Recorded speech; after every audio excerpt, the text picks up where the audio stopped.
चरण कमल भज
Krishna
Amen.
Hare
नित्यलीलापरिषद ओम विष्णुपाद अष्टोदर्शन श्री श्रीमद् भक्ति विद्या व्याख्यान स्वामी महाराज। आज उनकी शुभ आविर्भाव तिथि है। शिला भक्ति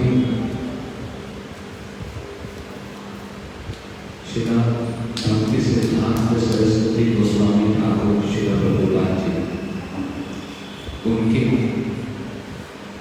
कुछ चुनिंदा सन्यासी शिष्य हुए।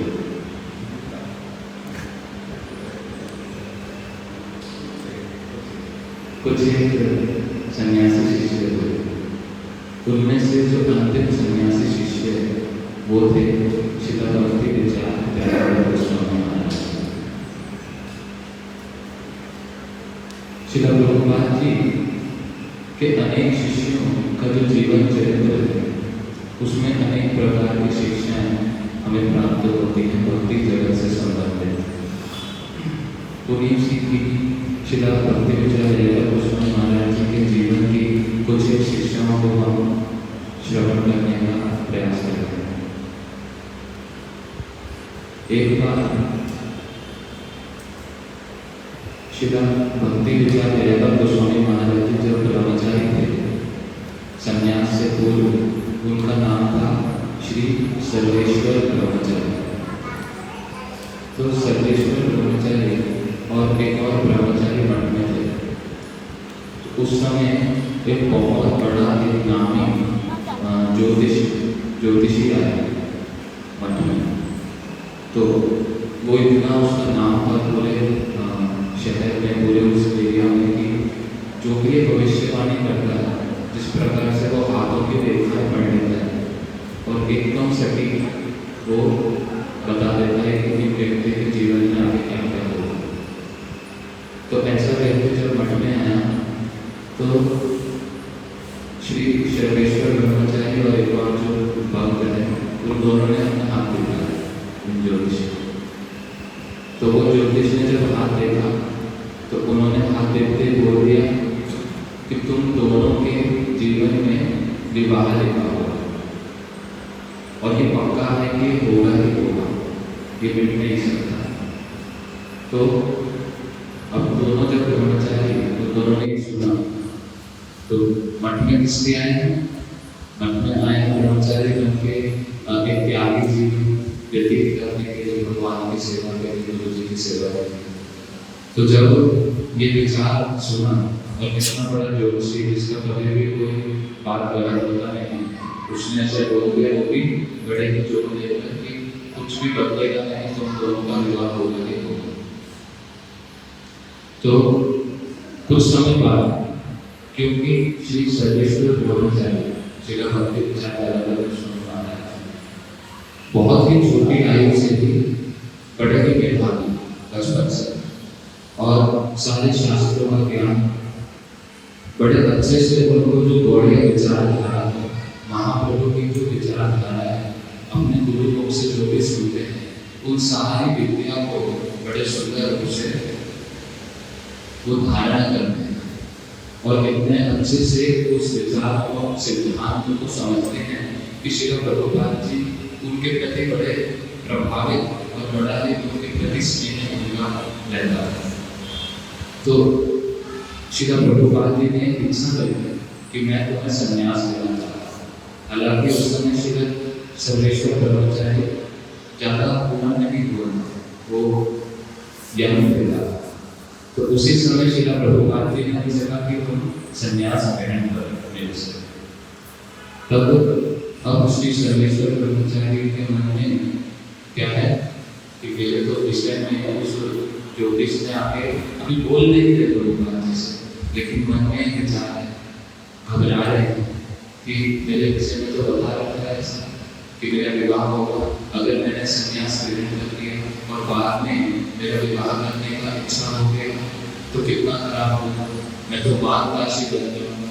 अर्थात ऐसा तुझे जैसे जो टोकरा अपना उल्टी करके उसको खा लो, तो उस प्रकार संन्यास लेके अगर मैंने बाद में विवाह की इच्छा करके विवाह कर लिया तो मेरे माता पिता सब नरक में जाएंगे और मैं माता से बन जाऊंगा। तो मन में कई सारे इस प्रकार के विचार आ रहे हैं, तो संकुचित हो रहे श्रील प्रभुपाद जी के समक्ष। श्रील प्रभुपाद जी ने उनके मन को पढ़ लिया कि संकुचित हो रहे हैं, तो उन्होंने क्या कहा कि तुम डरते क्यों? संन्यास का अर्थ क्या है कि मैं पूर्ण रूप से मन से, वचन से, शरीर से पूर्ण रूप से भगवान कृष्ण शरणागत बनूंगा। भगवान कृष्ण के शरणागत होना पूर्ण रूप से वो ही संन्यास है। तो कृष्ण कौन है? उनके चरण कमल कैसे हैं? अभय चरणार। अभय चरणार मतलब जो सभी प्रकार का अभय प्रदान करता है, सब प्रकार के डर को, भय को दूर कर देता है, सब प्रकार की चिंताओं को कि मेरा फ्यूचर में क्या होगा, मैं क्या बनूंगा, वहाँ कुछ गड़बड़ तो नहीं हो जाएगी, यहाँ तो कुछ गड़बड़ नहीं हो जाएगी, सारी प्रकार की चिंताओं से वो मुक्त हो जाता है। क्यों? क्योंकि उसने किसका आश्रय लिया? अभय चरण, अभय चरणार। तो श्रील प्रभुपाद जी के इन वचनों को सुनकर श्रील भक्ति विचार यदावत स्वामी महाराज जी ने उनके वचनों का आदर करते हुए उनकी इच्छा की पूर्ति के लिए उन्होंने उनसे संन्यास ले लिया। अब कई वर्षों तक वो यज्ञ से वृद्ध तक हो गए, कई वर्षों तक उनका वो संन्यास में रहे पूर्ण रूप से। अब जो दूसरा ब्रह्मचारी था, जिसके विषय में भी उस ज्योतिष ने बोला था, उसने जाकर विवाह किया। तो अब कई साल बाद जब ये ज्योतिष जो है ये वापस आ रहा है, जब ये फिर से माइंड में आते हैं तो ये देखता है इनको ये संन्यास देश में, और इनका जब हाथ देखता है कि आपको तो मैंने कुछ बताया था, उनका हाथ जब वापस से देखता है तो वो कहता है कि मेरे को अपनी आंखों पे विश्वास नहीं होता। मैंने ये पहले सुना तो था वैष्णव से कि भक्ति करने से हमारी जो जीवन की जो रेखा है, हाथों की जो रेखा है, वो सारी परिवर्तित हो जाती है, किंतु उन बातों में मेरे को कभी विश्वास नहीं होता। मैंने ये शास्त्रों वैष्णवों के मुख से सुना। क्या सुना है? कृष्ण भक्ति यदि भय बलवान विभिन्न कलम काटे करे हाथ। अर्थात जिस व्यक्ति की कृष्ण भक्ति बलवान हो, कृष्ण भक्ति बलवान का क्या अर्थ है? मतलब कि वो पूर्ण रूप से हरि गुरु वैष्णव के अनुगत्य में, उनके अनुगत्य में उनकी शरणागत होकर ठीक रूप से भक्ति कर रहा है, तो उससे जो बल प्राप्त होता है वो कैसा है? यदि कृष्ण भक्ति यदि भय बलवान विभिन्न कलम काटे भय भान। विभिन्न कलम क्या? हम सबके जीवन की एक विधान, अर्थात हम सबने पूर्व जन्मों में कई सारे कार्य किए जिसके कारण अलग अलग संस्कार बनते हैं, जिसके कारण अलग अलग कर्मों का जो फल भोगता हूँ, तो वो सारा कुछ लिखा पड़ा है, सब कुछ लिखा हुआ है, जिसके अनुसार मेरे जीवन में कई सारी अच्छी चीजें, कई सारी खराब चीजें, कुछ सुख, कई सारे दुख, अलग अलग चीजें आती हैं। तो वो सारी चीजें जो लिखी हुई हैं वो सारी चीजें कट जाती हैं। विधि की जो कलम है जिसके द्वारा मेरे जीवन का पूरा चिट्ठा लिखा हुआ है वो सारा उसमें कट लग जाता है। क्या क्या मुझे भोगना पड़ेगा वो सब कट जाता है। किसका?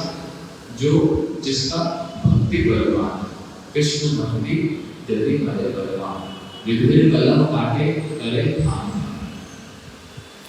तो उन्होंने तो ये मैंने सुना तो था, किंतु पहली बार मैंने इसका प्रत्यक्ष प्रमाण देख लिया तुम्हारे माध्यम से, जिससे क्या हुआ, मेरा भी अब कृष्ण भक्ति के प्रति एक बड़ा विश्वास, ये जो वचन है वैष्णव का जो वचन है ये पूर्ण रूप से सत्य है। तो फिर श्रील भक्ति विचार स्वामी महाराज अपने संपूर्ण जीवन में संन्यास का बड़े एक उच्च श्रेणी के साथ, उच्च आचरण के साथ उन्होंने पालन किया। तो गुरुवर्ग इसीलिए इस चीज को बताते हैं कि हम लोगों के जीवन में कुछ भी दुख आता है, कुछ भी थोड़ा सा क्लेश आता है, असुविधा आती है, हम प्रयास करते हैं जानने का और उसके उपायों को ढूंढने का। भविष्यवाणी ज्योतिषी के पास जाएंगे, हमारा जीवन में बता, किंतु ये सारी चीजें जानकर भी कोई बड़ा फायदा होगा नहीं। इसीलिए सभी का कर्तव्य क्या है? कृष्ण भक्ति को करना, क्योंकि उससे क्या होगा, जो मेरे विधि, जो मेरे कर्मों के अनुसार जो फल है उनको भी मैं पार कर लूंगा, जो भी चीजें मेरी लिखी हुई हैं वो भी कट जाएंगी। तो ये बहुत महत्वपूर्ण शिक्षा, बहुत बड़ी महत्वपूर्ण शिक्षा श्री भक्ति विद्यासागर गोस्वामी महाराज जी के जीवन चरित्र से हमें प्राप्त होती है। दूसरा एक और बात, एक बार श्री भक्ति विद्यासागर गोस्वामी महाराज जी श्री चैतन्य मठ, वहां पर एक बड़ा प्रोग्राम, एक मठ में बहुत बड़ा प्रोग्राम हुआ, तो उन्होंने कई सारे वैष्णवों को निमंत्रण दिया कि आप यहाँ पर आइए और हरिकथा का सेलिब्रेशन करिए, बड़ा सुंदर उत्सव है, इसमें आप लोग आइए। तो श्री भक्ति विद्यासागर गोस्वामी महाराज जी भी वहाँ पर गए। अनेक सन्यासी, श्री प्रभुपाद जी के शिष्यगण, कई लोग वहाँ पर उपस्थित थे। तो वहाँ पर एक नवीन सन्यासी, एक नया सन्यासी जो उम्र में छोटे हैं और उनका संन्यास हो चुका है, तो उनको वहाँ जो बड़ी सभा हो रही थी, उस सभा में उनको कथा करने के लिए बोला गया। तो जब उन्होंने कथा करी तो बड़े सुंदर रूप से अंग्रेजी भाषा में उन्होंने बड़े ही अच्छी तरीके से उस कथा को बोला, कई सारे शास्त्रों के प्रमाण भी दिए। तो अगले दिन उनकी कथा को सब लोगों ने प्रोत्साहन किया। अब अगले दिन कुछ सन्यासी एक कमरे में बैठे हुए थे और वहां पर प्रसाद के लिए वो बैठे हुए थे। तो एक सन्यासी श्री भक्ति विकास ऋषिकेश गोस्वामी महाराज, वो भी श्री प्रभुपाद जी के ही सन्यासी, तो उन्होंने क्या कहा कि ये जो नया बच्चा है, नया जो सन्यासी है, वो भी कमरे में बैठा हुआ था, उसी के सामने ही जो महाराज जी है वो उसकी तारीफ कर रहे थे। ये जो नया सन्यासी है, इसने कल कथा करी थी वहाँ सभा में, बड़े सुंदर रूप से अंग्रेजी भाषा में कितने अच्छे से इसने तत्व सिद्धांत को समझाया, शास्त्रों के अलग चीजों को बताया, बड़ा सुंदर उसने एक कथा का परिवेशन किया। तो ये सुनने मात्र से कि एक महाराज जी इस नए सन्यासी की उसके सामने ही किस प्रकार से प्रशंसा कर रहे हैं, तो श्री यादव गोस्वामी महाराज जी एकदम क्रोधित होते हुए कह रहे हैं क्या कि अभी ये सन्यासी, ये बच्चा कितना नया, ये नया बच्चा है, इसको कुछ वर्ष हुए, अभी इसका जो जीवन है वो बहुत बचा हुआ है। सिर्फ उसने हरि कथा अच्छे से करी, अंग्रेजी भाषा में करी, उससे एक चीज नहीं पता चलती कि उन भक्ति के तत्वों के विषय में, भक्ति सिर्फ मुख से बोलने की, कथा करने से भी भक्ति नहीं होती। वो जो चीजें बता रहा है, क्या उन चीजों का एक्सपीरियंस, उन चीजों की अनुभूति, उन चीजों की रियलाइजेशन उसको हुई है कि नहीं, इसका विचार भी आएगा। सिर्फ और सिर्फ बाहरी रूप से कथा अच्छी करनी और उसकी प्रशंसा उसको मिल जाएगी तो क्या होगा, उसको लगेगा कि मेरा सब कुछ अच्छा है। तो पहले इसको जीने तो दो। अभी क्या है, अभी एकदम नवीन सन्यासी है, कुछ सीख रहा है, बढ़ रहा है, उसका पालन करेगा, जीवन में उतारेगा, अभी इसको जीने तो दो। पहले ही इसके विषय में इस प्रकार से प्रशंसा मूलक बात करने से क्या होगा, असुविधा हो सकती है। आगे जाके क्या पता चलेगा कि वो इन चीजों पे वास्तविक रूप में स्थिर दृढ़ था कि नहीं, भक्ति के पथ पर उसने दृढ़ता पूर्वक गुरुवर्गों का आश्रय, भगवान का आश्रय लिया भी था कि नहीं, या फिर सिर्फ शास्त्र को कुछ पढ़ के सुंदर रूप से बस निर्भरता हो जाना। तो उसके विषय में श्रील भक्ति विचार आएगा गोस्वामी महाराज जी एक दोहे टाइप से एक बोलते हैं, मोरले यदि उड़ले चाय सफेद गुण कर तबे सफेद गुण कर, मोरले यदि उड़ले चाय तबे सफेद गुण कर। इसका क्या अर्थ है? कह रहे हैं मोरले यदि उड़ले चाय अर्थात एक सती स्त्री है, कोई भी एक स्त्री है, उस स्त्री को सती कब बोल सकते हैं? एक स्त्री है उसको सती, सती अर्थात जो पूर्ण रूप से शुद्ध और अपने पति के प्रति भी समर्पित है और किसी के प्रति उसकी कोई भावना नहीं है, वैसे पति का। तो एक स्त्री को सती कब बोला जा सकता है? उसके जीवन काल में जब वो जीवित है तब उसमें उसको कभी भी सती पूर्ण रूप से नहीं बोला जा सकता, उनको पूर्ण रूप से जज नहीं किया जा सकता। तो कहते हैं कि मोरले यदि उड़ले चाय, जब एक स्त्री पूर्ण रूप से अपने जीवन में शुरुआत से लेकर अंतिम दिन तक वो सतीत्व को धारण करती है और उसके बाद अपने देह को त्याग देती है, उसकी चिता जब जलती है और उसकी जो राख है जब हवा में उड़ जाती है, मोरले यदि उड़ले चाय, जब उस सती स्त्री की जो राख है वो भी हवा में उड़ जाएगी उसके मरने के पश्चात, तब वो बोला जा सकता है कि हाँ ये जो स्त्री थी ये कैसी थी, ये सती थी। उससे पहले उसके बारे में इस प्रकार की जजमेंट देना उचित नहीं है। तो उसी प्रकार श्रील भक्ति विचार ज्यादा गोस्वामी महाराज हाइया देखी अर्थात कि क्या तुमने पूर्ण रूप से जांच पड़ताल करी, उसके साथ व्यवहार किया। जो नया जो सन्यासी है सिर्फ एक उसकी कथा सुनी, वो अच्छे से सभी बोलो, किंतु उनका स्वभाव कैसा है, उनका आचरण कैसा है, क्या बहुत सारी चीजें देखा, उसका विचार किया। तो खाइए देखी तो वो सब चीजें नहीं देखी तो फिर किस प्रकार से उसके विषय में कोई भी हम स्टेटमेंट कह सकते हैं, चाहे वो प्रशंसा मूलक हो या निंदा वाली हो। तो श्रील भक्ति विचार दयाल गोस्वामी महाराज जी पुनः इस चीज को कहते थे कि इस प्रकार से प्रशंसा और निंदा दोनों ही हानिकारक होती है। और बाद में यही हुआ, श्रील भक्ति विचार दयाल गोस्वामी महाराज जी जो किस प्रकार के दूरदर्शी पहले ही सारा कुछ देखते थे और उसके संबंध में चीजें बदला देते थे। तो वही हुआ, वो जो नवीन सन्यासी था उनका कुछ असुविधा हुआ बाद में। तो इस प्रकार श्रील भक्ति विचार दयाल गोस्वामी महाराज जी के जीवन में हमने कुछ एक दो शिक्षाओं को श्रवण किया। हम उनसे प्रार्थना करते हैं कि उनकी महत्व की कृपा हम पर हो, ताकि उनकी इन शिक्षाओं को हम अपने जीवन में उतार सकें।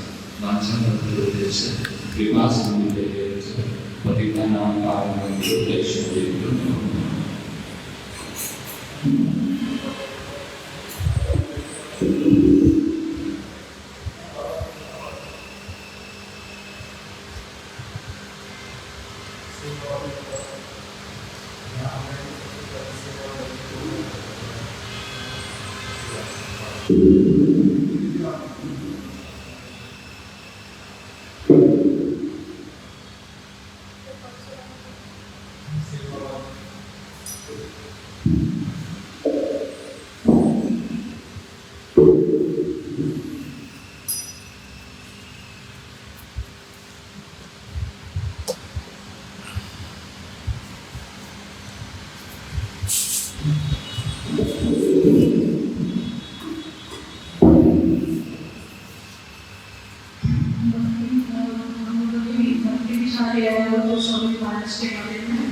तो अभी केशव प्रभु ने उनकी कुछ शिक्षाओं को बताया।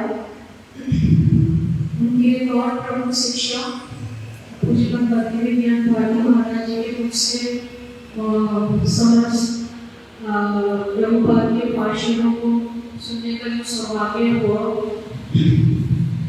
तो जैसे महाराज महाराज ने हमेशा वैष्णव सेवा को ही बहुत ज़्यादा प्रधानता देते थे। तो महाराज का बोलना था कि मैंने एक वैष्णव से एक मंत्र को ग्रहण किया। तो एक वैष्णव से मंत्रों को ग्रहण किया, अलग अलग मंत्रों को ग्रहण किया। तो फिर प्रभु जी इसको स्पष्ट करते हुए, जैसे कि हम ब्राह्मणाचार्य के चरित्र में भी सुनते हैं कि मंत्र का मतलब ये है कि जो काने पे जैसे कि सिर्फ कान में कुछ बोल दिया और हम लोगों ने सुन लिया। मंत्र वास्तविकता में क्या होते हैं, जो वैष्णव का आदर्श और जो चरित्र होता है उससे हम लोग क्या ग्रहण करते हैं और कितना पालन कर पाते हैं, वो है वास्तविक में मंत्र।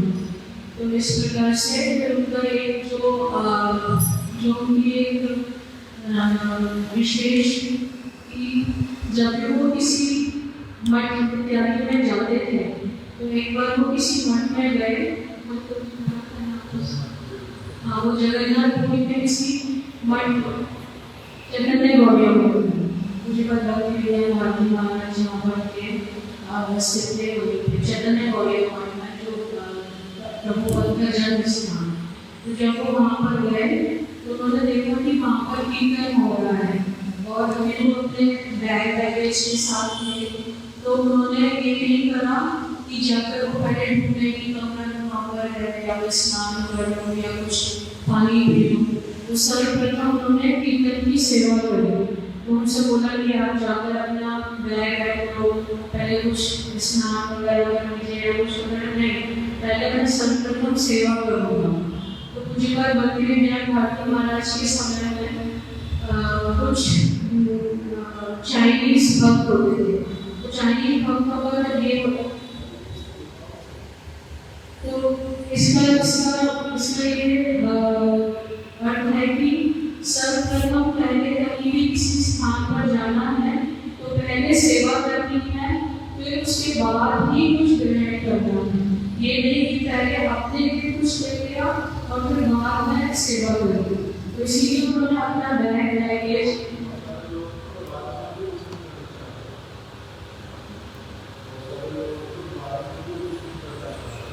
बहुत सारे लोग तो बाद में कुछ करना नहीं चाहते, गए और अपना रूम देखा, रूम भी अच्छा है कि नहीं, सारी व्यवस्था अच्छी है कि नहीं, प्रसाद खाया और फिर चले गए।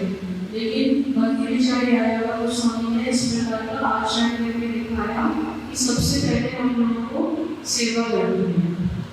तो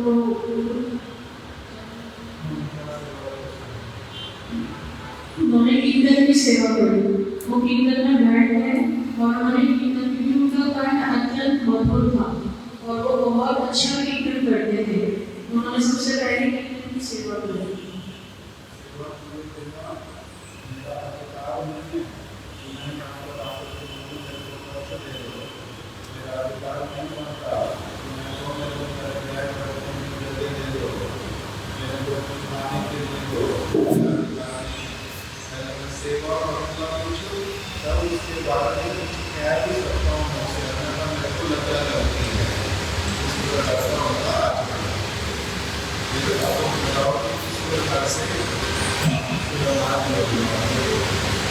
श्री राम महाराज के पास कुछ प्रभु जी का बहुत संतुष्टि नहीं रहा, इससे सेवा किए बिना मेरे को कुछ भी पूछने में, मेरा दर्शन मानने में यहाँ पर रह सकता हूँ, कि सेवा किए बिना मेरे को ये लज्जा लगती है।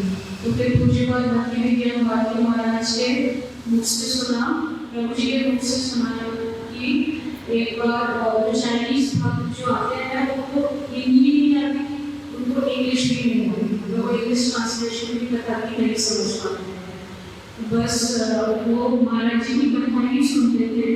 तो भक्ति विचार गोस्वामी महाराज का से सुना था कि सेवा करनी चाहिए।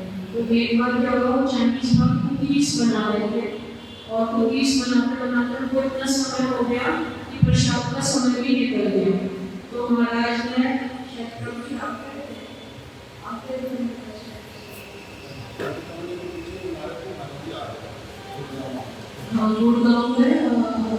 जी के कमरे के पीछे बनाना थे और महाराज आ गए, तो महाराज ने उनको साइन लैंग्वेज में मतलब इशारे से कहा प्रसाद प्रसाद, तो उन लोगों ने भी चाइनीज भक्तों ने भी कहा महाराज सेवा सेवा, नया स्वामी महाराज, नया स्वामी महाराज। तो इस प्रकार से उन भक्तों ने भी महाराज जी की इस शिक्षा को बहुत अच्छी तरीके से लिया कि किस प्रकार से पहले सेवा, फिर उसके बाद कुछ प्रसाद करना और कुछ और करना। इस प्रकार से वो इनका एक सेवा वाला मन कि हम लोग सर्वप्रथम सेवा करनी चाहिए, फिर उसके बाद कुछ जाकर अपने लिए सोचना चाहिए।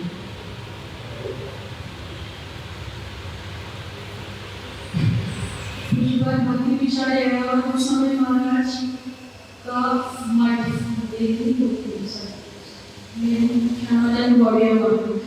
तो उनका एक वरदान कहता है कि एक बार उस मठ में कुछ भी खाने के लिए नहीं था, भोग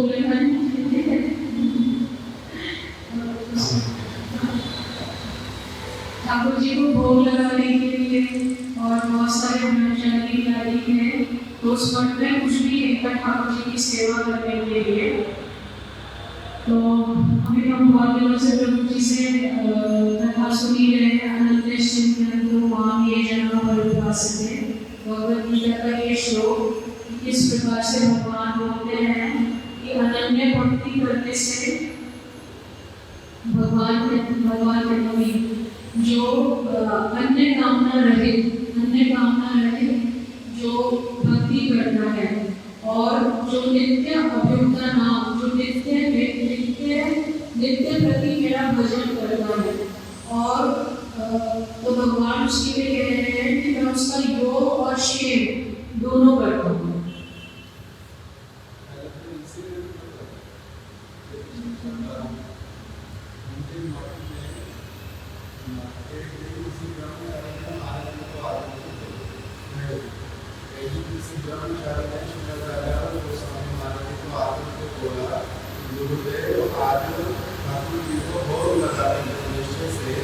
हमारे पास भी कोई सामग्री नहीं है, क्या करना चाहिए?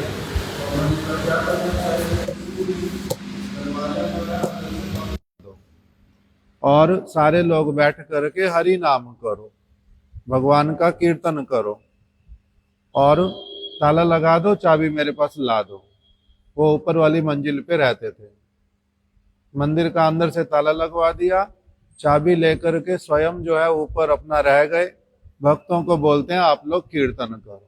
उन्होंने अभी कीर्तन किया आधा पौना घंटा, उसके बाद में अपनी आप से ही किसी ने द्वार बड़ी जोर जोर से बजाया कि भैया ठाकुर जी की सेवा के लिए किसी ने सामान भेजा है, सारा ये वाला उतरवा लो। किसी ने सामान भेजा, सारा उतरवा लो। तो उन्होंने उतरवा लिया। तो इस घटना के बाद में सारे भक्त लोग यही बोलते थे कि कैसे इनका विश्वास है श्रील जाजावर गोस्वामी महाराज जी का कि भगवान जो है वो सारी व्यवस्था अपनी आप करते हैं।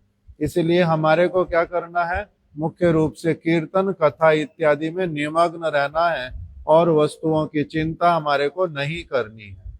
ये वाली कथा उनके जीवन में बतलाई। बाद में वही अनन्य चिंतन, तो हम अपनी आप उसमें आ जाते हैं। चलो, और कोई घटना स्मरण है?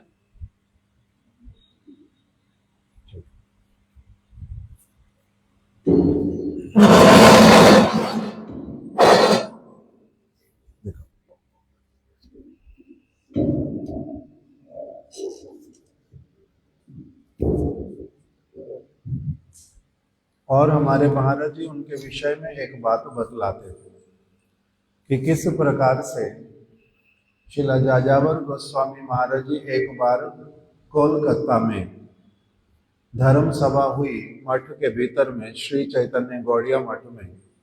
वहां पर बहुत सारे साधु लोग आए हुए थे।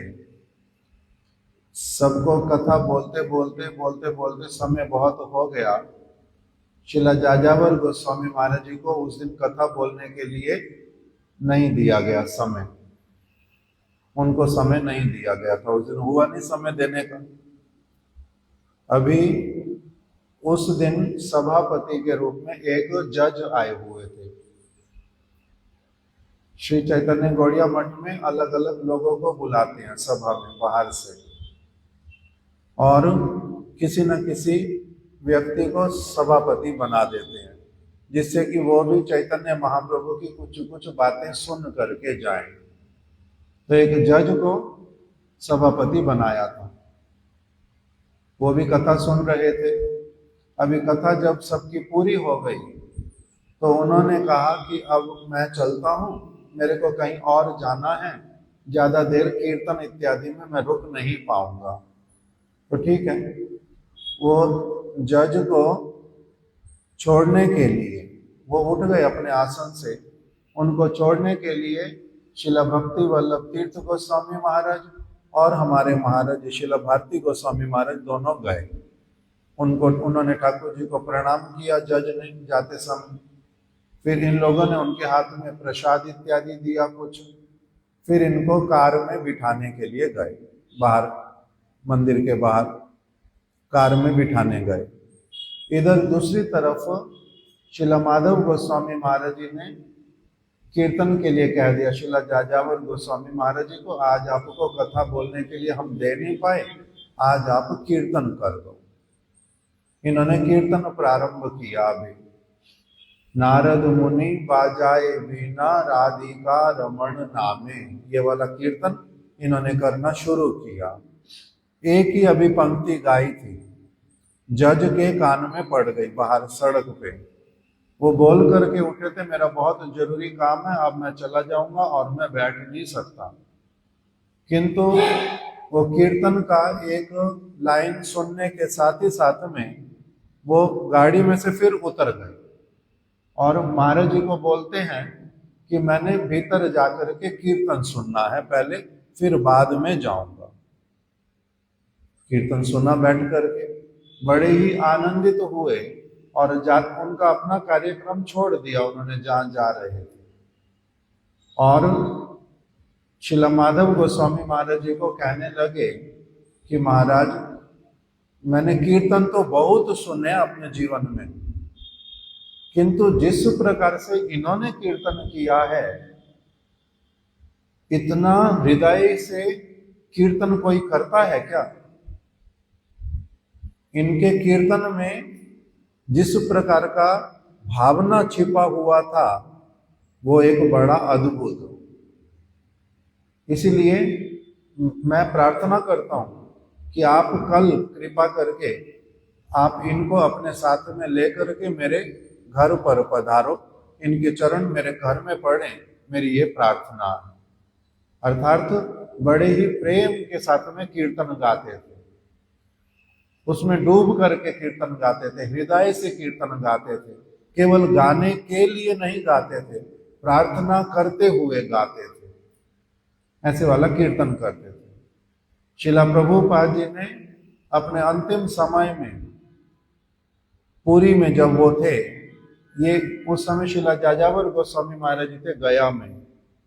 गया जी से इनको बुलवाया था कि मैंने बहुत दिन हो गए हैं तुम्हारे से कीर्तन सुने हुए, तुम्हारा कीर्तन सुनने की मेरी बड़ी इच्छा करती है, इसलिए तुम क्या करो, कुछ दिनों के लिए पुरी में आ जाओ।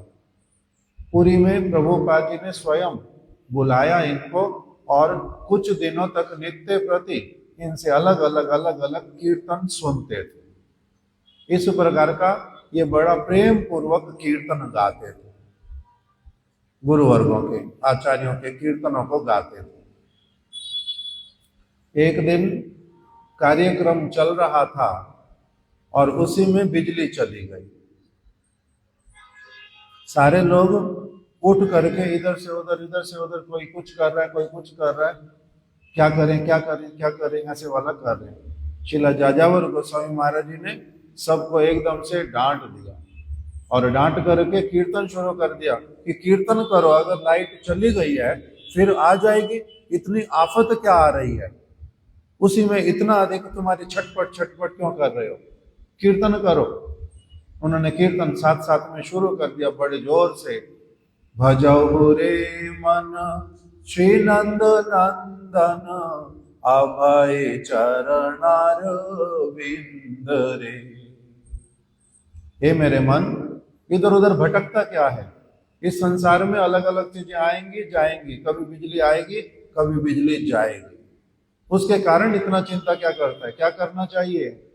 भजहु रे मन श्री नंद नंदन। हर परिस्थिति में भगवान नंद नंदन का भजन करो। अभय चरणार विंद रे, वो अभय चरणार विंद है। इस प्रकार से इन्होंने क्या किया? कीर्तन किया।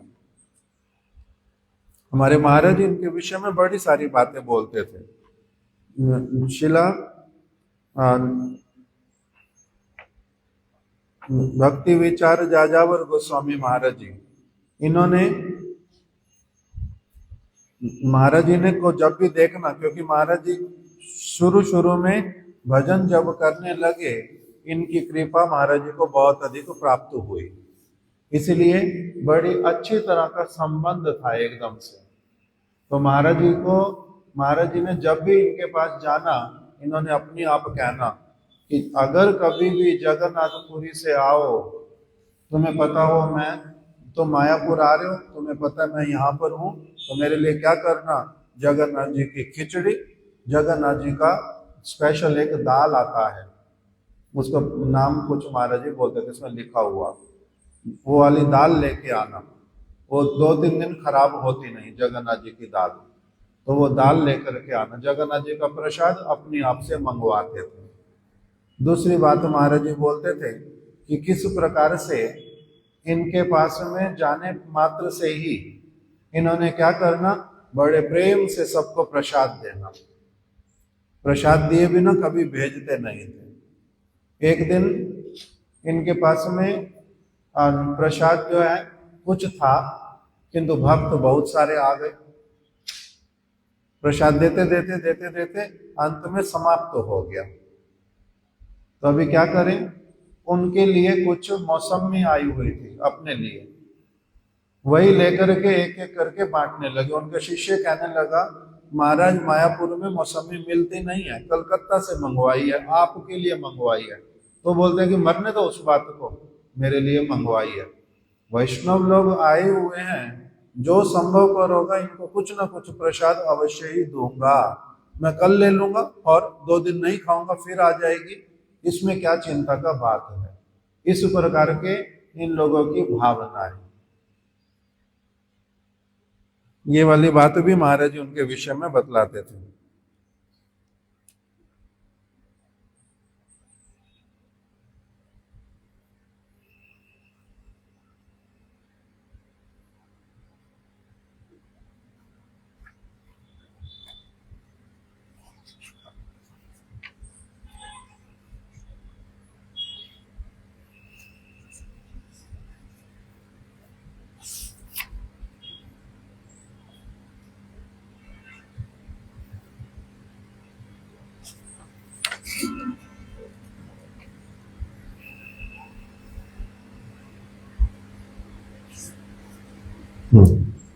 और एक बात इनके विषय में महाराज जी ने बतलाई हुई कि कोई एक भक्त इनके पास में आए और उन्होंने उन भक्त को जो है कोई चोट लग गई थी, उसके कारण उनके हाथ में इन्फेक्शन हो गया, अंगुली में।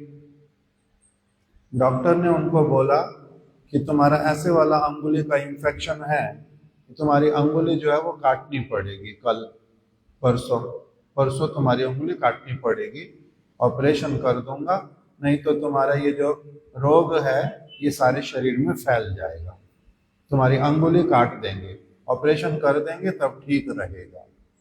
तो वो व्यक्ति, ऑपरेशन परसों होना है कलकत्ता में, तो उसने मन में विचार किया मैं मायापुर जाकर के एक दिन दर्शन कराता हूँ, प्रणाम कराता हूँ, उसके बाद में आकर के ऑपरेशन करवाऊंगा। तो वो मायापुर में गया, शिला जाजावर गोस्वामी महाराज जी को प्रणाम किया जाकर के। उन्होंने पूछा सारा कुछ ठीक है? तो हाँ महाराज ऐसे तो ठीक है, डॉक्टर ने मेरे को बोला मेरा जो उंगली में इन्फेक्शन हुआ है इसके कारण मेरी अंगुली काटनी पड़ेगी। तो बोलते हैं कि तुमने कोई वैष्णव अपराध किया है? तो बोलते हैं जी महाराज जानबूझ के तो किया नहीं। मगर तुम्हें पता है तुमने कोई वैष्णव अपराध किया है, कोई दोष किया, वैष्णव के प्रति कोई दोष किया, उनको कोई कष्ट पहुंचाया, उनको कोई रुष्ट किया, नाराज किया, उनके प्रति कोई षड्यंत्र रचा, कोई खराब काम किया? तो महाराज किया तो है, किंतु वो तो अपराध तो हो गया, तो जाओ वो वैष्णव से क्षमा मांग लो। वो वैष्णव के पास जाकर के क्षमा मांग लो, कृपा प्रार्थना करो, हृदय से क्षमा प्रार्थना मांग लो। तुम्हारे को ये कष्ट रहेगा नहीं, फिर कष्ट नहीं होएगा। तो कहते हैं कि जिनके प्रति मेरे को पता है मैंने अपराध किया, वो वैष्णव अभी मर चुके हैं, जगत से चले गए। अब क्या करूं? तो इन्होंने कहा जहां पर उनको जलाया था शमशान घाट पे, वहां जाकर के प्रणाम करके प्रार्थना करके आओ कि मेरे को क्षमा कर दो, मेरे को क्षमा कर दो। अच्छा, ऐसा वाला करूं? तो उन्होंने कहा हाँ अवश्य ही करो। फिर वो व्यक्ति गया शमशान घाट पे, केवड़ा तला, कलकत्ता में। वहां पर जाकर के क्षमा प्रार्थना करके आया, रो करके आया, मेरे को क्षमा कर दो, मेरे को क्षमा कर दो। और फिर जिस दिन डॉक्टर ने समय दिया था ऑपरेशन कराने के लिए आना, उनके पास में गया, वो कहते हैं अब ऑपरेशन करना पड़ेगा, तुम्हारा अंगुली जो है ये अपने आप से बहुत सारा हील हो गया है, केवल 1-2 दिन औषधि खा लो तुम्हारा ठीक हो जाएगा। तो शिला जाजावर गोस्वामी महाराज जी बोलते थे कि बहुत सारी शारीरिक अवस्थाएं भी किस लिए आती हैं? क्योंकि हम गुरु वैष्णवों की अवज्ञा करते हैं, उनकी बात को ठीक से पालन नहीं करते, इसलिए भी हमारे सामने असुविधाएं आती हैं। ये वाली बात भी उनके जीवन में आई।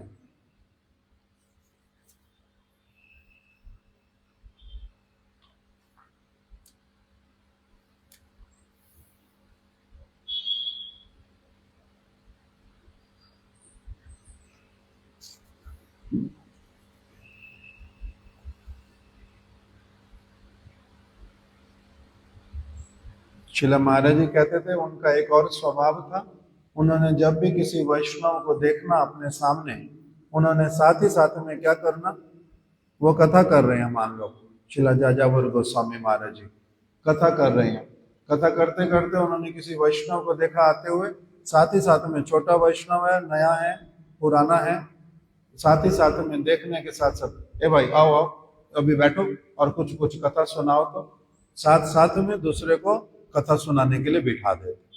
इस प्रकार का भी उनका एक विशेष स्वभाव था। और हमारे शिला महाराज जी को वो कहते थे कि आप कौन हो? आप निर्मत्सर साधु हो। सभी लोगों को वो बोलते थे शिला भारती महाराज जो है ये निर्मत्सर साधु, ये ईर्ष्या द्वेष रहित है, शत्रुता का भाव कभी किसी के प्रति नहीं रखता, ये निर्मत्सर साधु है। ऐसे वाला उन्होंने एक सभा में कह दिया। शिला महाराज जी कहते थे कि मैंने क्या किया, उनको स्नेहमय आशीर्वाद के रूप में मैं उनका स्वीकार करता था। इस प्रकार की सारी बातें उनके विषय में वर्णन आती है। एक बात सिर्फ मैं अभी बोल दूंगा, फिर कथा संपूर्ण कर देंगे। कभी जब फिर समय होएगा तब हम ध्यान से उसको सुनेंगे।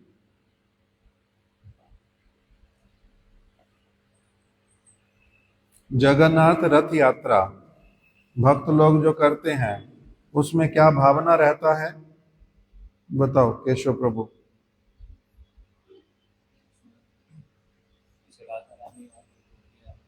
ना राधा रानी गोपियों वाला नहीं बोलो, साधारण लोग क्या बोलते हैं रथ यात्रा के लिए?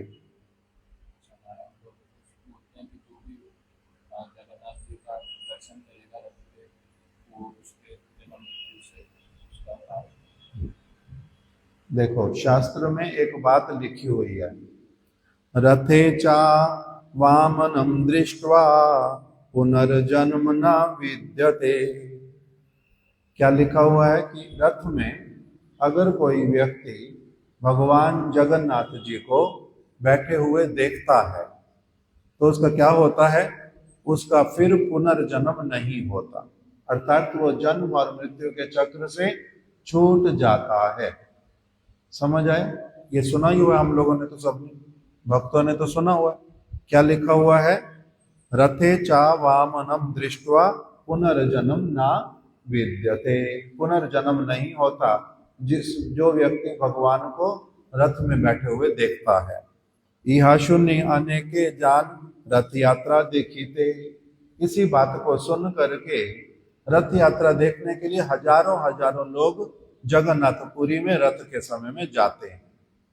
लाखों लोगों की भीड़ होती है, बहुत अधिक भीड़ होती है रथ में। तो ये उसी बात को बता रहे हैं कि रूप दर्शन है संसार, की रूप दर्शन है संसार मोचन, विचार करिया देखो साधु भक्त जन। इन्होंने कीर्तन के रूप में लिख दिया।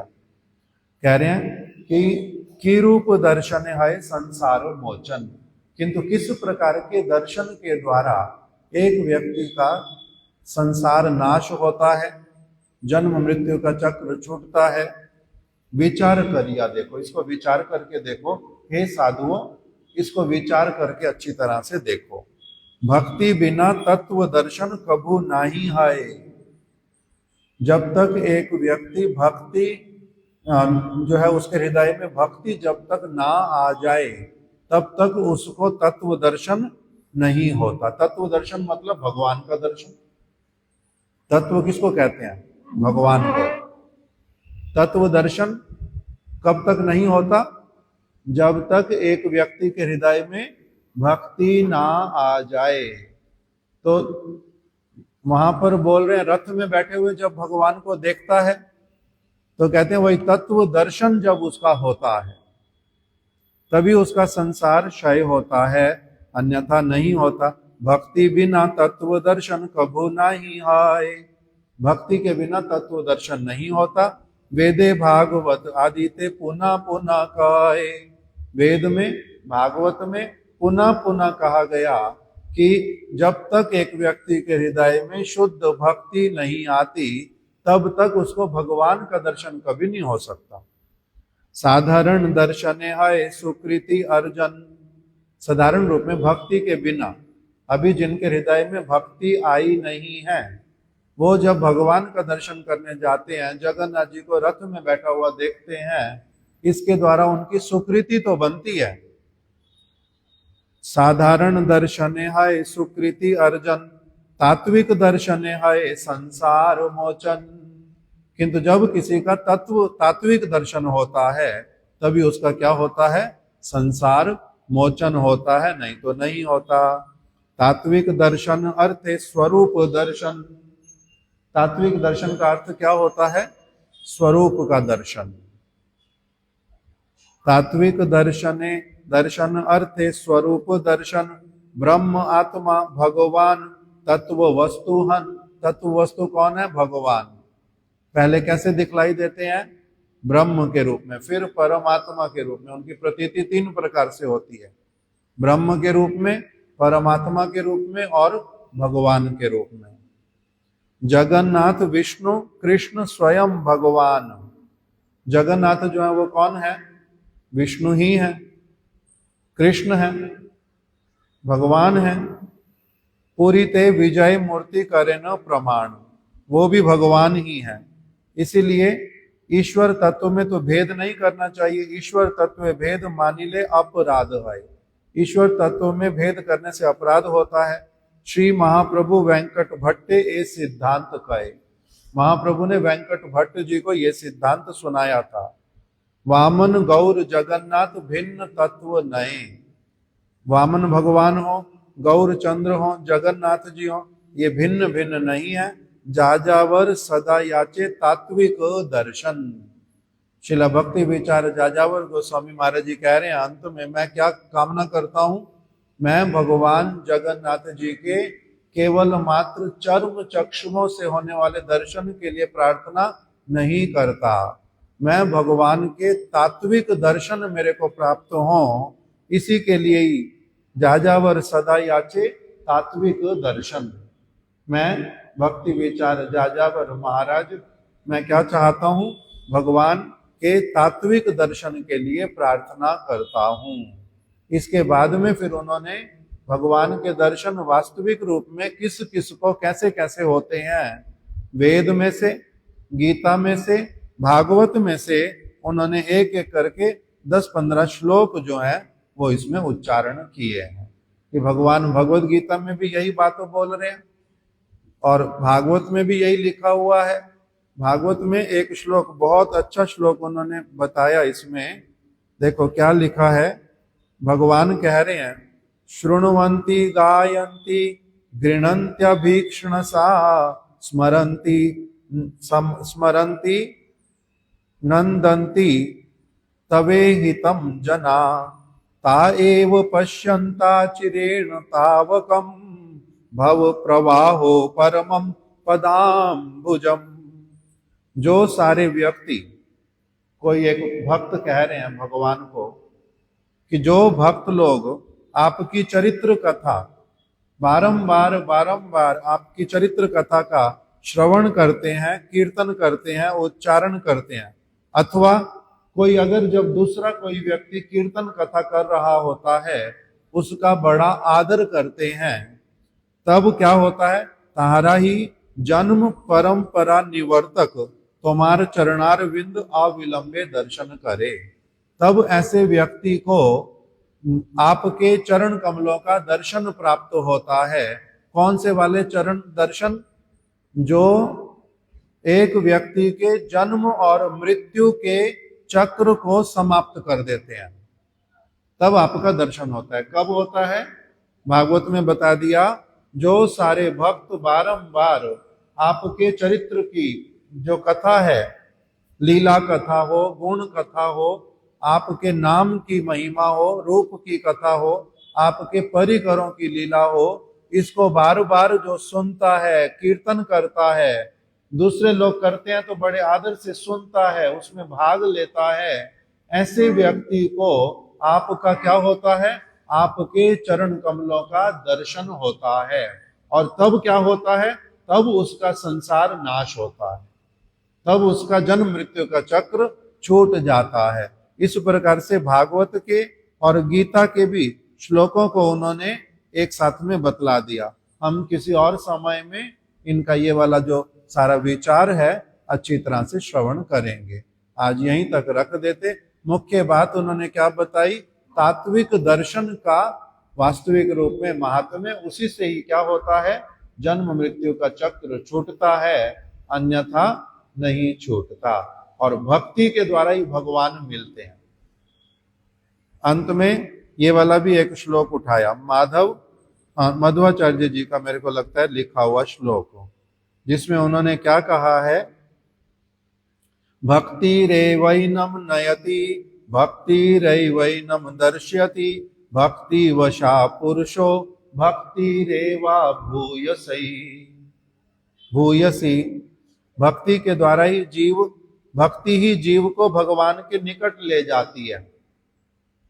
भक्ति ही, भक्ति मतलब भगवान की सेवा, भक्ति मतलब भगवान की विभिन्न प्रकार से सेवा। वही भक्ति क्या करती है? जीव को भगवान के निकट ले जाती है। भक्ति ही जीव को भगवान का दर्शन कराती है। अगर भक्ति ना हो, रथ पे बैठे हुए भगवान हैं, उनका दर्शन मेरे को होता नहीं है। वो मेरे को क्या लगते हैं? लकड़ी के बने हुए एक मूर्ति, लकड़ी की बनी हुई मूर्ति, थोड़ा सा गोल गोल आंखें हैं और शरीर बड़ा है, हाथ आगे है नहीं, और अच्छे मुकुट पहने हुए, अच्छे वस्त्र पहने हुए, मेरे को यही दिखाई देता है। तो वो कह रहे हैं कि भक्ति ही जीव को, वो जो दर्शन है वो दर्शन वास्तविक दर्शन है ही नहीं, किंतु भक्ति के द्वारा ही जीव को भगवान का दर्शन होता है। और परम पुरुष जो भगवान है वो एकमात्र भक्ति के ही वशीभूत होते हैं, और भक्ति ही सर्वश्रेष्ठ है। इसके द्वारा ही भगवान का दर्शन होता है और किसी तरह से नहीं होता। तो इसीलिए इन्होंने, साधारण लोग जो बार बार बोलते हैं बात, कह रहे हैं वो शास्त्र की बात को ठीक से समझते नहीं है, इसलिए केवल वो रथ में बैठे हुए भगवान को देखेंगे, पुनर्जन्म नहीं होगा। कहते हैं इतने मात्र से ही पुनर्जन्म तुम्हारा रुकेगा नहीं, तत्व दर्शन होने से पुनर्जन्म रुकता है। आज यहीं तक कथा को रख देते। श्री श्रीमद् भक्ति विचार जाजावर गोस्वामी महाराज जी की जय। उनकी शुभ आविर्भाव तिथि की जय। तिथि पालनकारी समस्त भक्त वृंद की जय। गौर प्रेमानंदे हरि हरि बोल। प्रसाद ले आओ तो।